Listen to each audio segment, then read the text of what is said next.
This video is brought to you by Straightgoods News, Canada's alternative online news source. Visit Straightgoods.ca. On the 29th floor of the Marriott Hotel overlooking Parliament Hill, where the Canadian Labour Congress has brought people together for a pig race. We don't often cover pig races in Ottawa, but this is a special pig race because it commemorates February 1st, which a new study from the Canadian Labour Congress has deemed to be Tax Freedom Day, because after February 1st, corporations in Canada are through paying taxes. To be bet in the great corporate tax giveaway. La course des porcs à rouge. Magma. Okay, and bets are closed. The race will begin momentarily. On est prêt. And the call to the post. And they're getting ready. And they're off. Here on the feed, you think money. Yes. There it goes. Potash Corporation in green. Keep your eye on that. There it goes.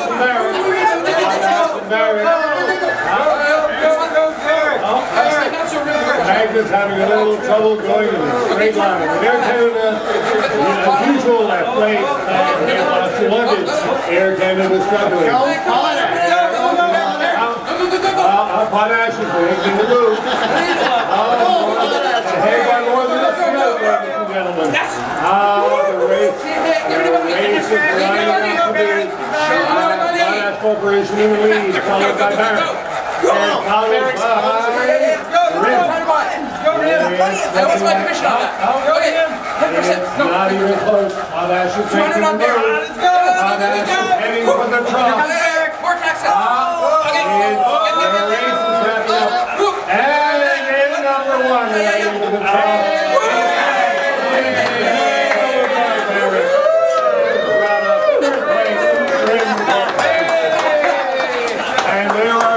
Ladies and gentlemen, Potash Corporation hoarding $5.3 billion.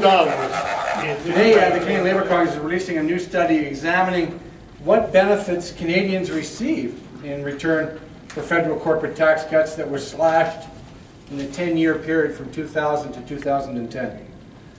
Surprisingly, the results show big business will be breaking out the champagne next week, February 1st, what we're calling Corporate Tax Freedom Day. As our new report, What Did Corporate Canada Tax Cuts Deliver? It shows because of corporate tax breaks, companies will have finished paying their share of corporate income taxes to all levels of our government on February the 1st. In 2010, corporate income taxes amounted to just 8.8% of all government revenues.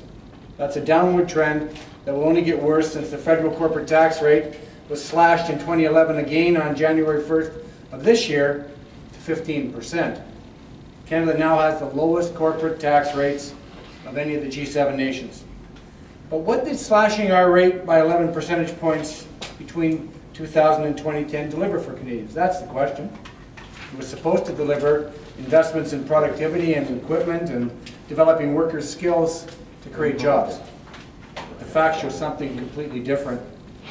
CLC has examined the profits and investments of Canada's largest companies, the ones listed on the S&P TSX Composite Index from 2000 to 2010. We examined the change in assets of the largest non-financial companies, and here's what our research found.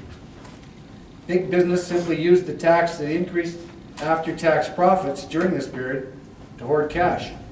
They boosted dividends paid out to shareholders, and as we've already seen, increased CEOs and executive pay to unbelievable amounts.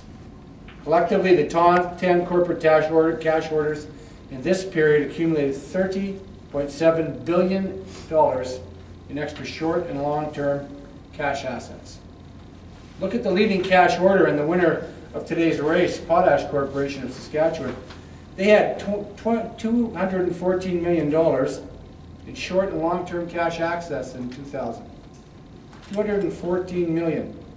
10 years later, by the end of 2010, they had $5.35 billion on hand at Potash Corp. That's an increase of $513 billion in short and long-term cash access in 10 years. Even Research in Motion increased its cash assets over this period by over $2.6 billion. You know, maybe if some of that cash had been put into more productive and product development, the firm might have not have slashed its workforce by 11% last year. These companies have also boosted dividends paid out to shareholders in recent years, gone from 30% of after-tax profits to 50% now.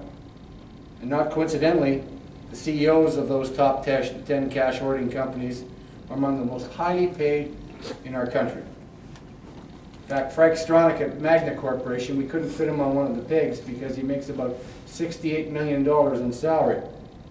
These corporate tax giveaways from Canadians to big business have to stop.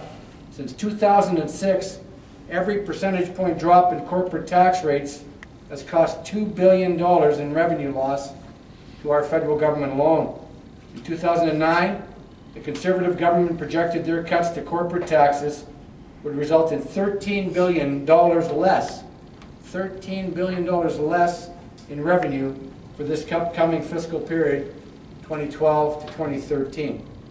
Essentially, in running a deficit, the federal government is borrowing that money to turn over to big business with no guarantees those investments will be made in Canadian jobs and Canadian industry. Let me repeat, we are borrowing that money to turn over to big business who have spent 10 years hoarding cash, boosting dividends to shareholders, and increasing their pay to the CEOs. They're not delivering the promised investments to create jobs. Not at all. Since 2003, 500,000 manufacturing jobs have disappeared in this country. The kind of good-paying, family-supporting jobs that Canada's economy needs to grow. We've polled Canadians just recently, and not surprisingly, 92% agree with us that if corporations aren't creating the promised jobs, they should be forced to give that money back to the people of Canada. The federal government is in deficit, yet borrowing money to give corporations at a time when the finance minister is planning deep cuts to public services like food safety, like meat inspection, that are essential to Canadians. Our Canadian Labour Congress calls on the federal government to change direction in the upcoming budget and make better choices that will truly help Canadians, lots of them today who are desperately in need of a job. This government should be investing in job-creating infrastructure projects and public services that Canadians dearly need. Even the Finance Department's own numbers show that $1 billion in infrastructure investment creates 5 times as many jobs as the same amount of money spent on corporate tax cuts. 5 jobs to 1. You can't argue with that math. The federal government can finance infrastructure investment easily by raising the corporate tax rate back up to 19.5%. It would still be lower than what it was when the Conservatives took power in 2006.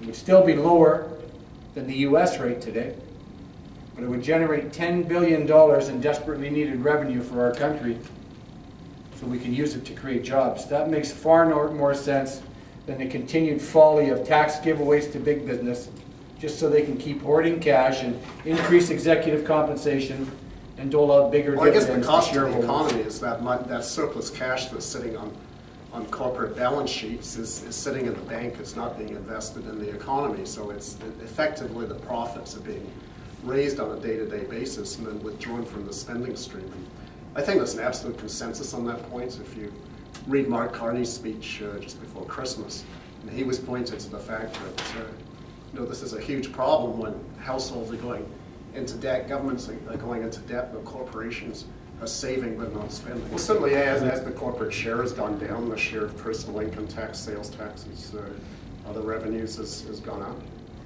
I mean, in the sense, in the economic sense, it's households that are picking up the slack by going deeper into debt. That's what's been keeping the economy going. So households in debt to the tune of 154% of income right now.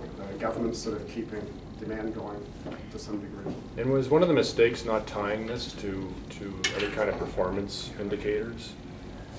Well, the real mistake is a blanket corporate tax cut. They should use tax cuts as incentive. We argue that giving tax breaks for research and development, for worker training, and for investment in industrial machinery would be far more productive for the government of Canada to do that. But we also argue that enhancements in infrastructure will enhance productivity. Rapid transit systems, getting people to work faster and home at night is really effective in enhancing productivity. The government should be doing a mix of those things themselves. Our crumbling infrastructure is starting to affect our productivity. Anyone that lives in Toronto knows full well, trying to get trucks and manufactured goods down to the border is very difficult now because our infrastructure is failing. Do you think this is going to be an easy message to sell?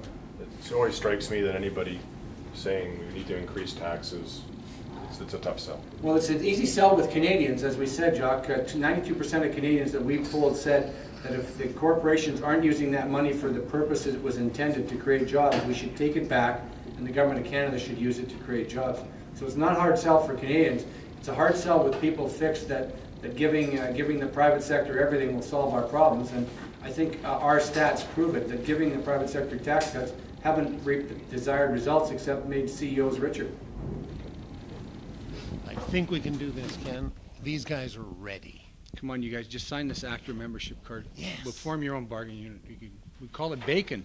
Yes. Come on, sign up. ACTRA It's not that expensive. bacon. We'll fight for a ban on bacon. Come on, no more ribs.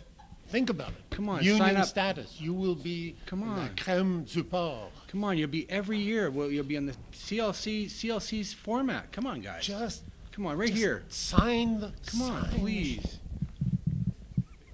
Resistance, Ken. Resistance is futile. Oh, they've been corporatized.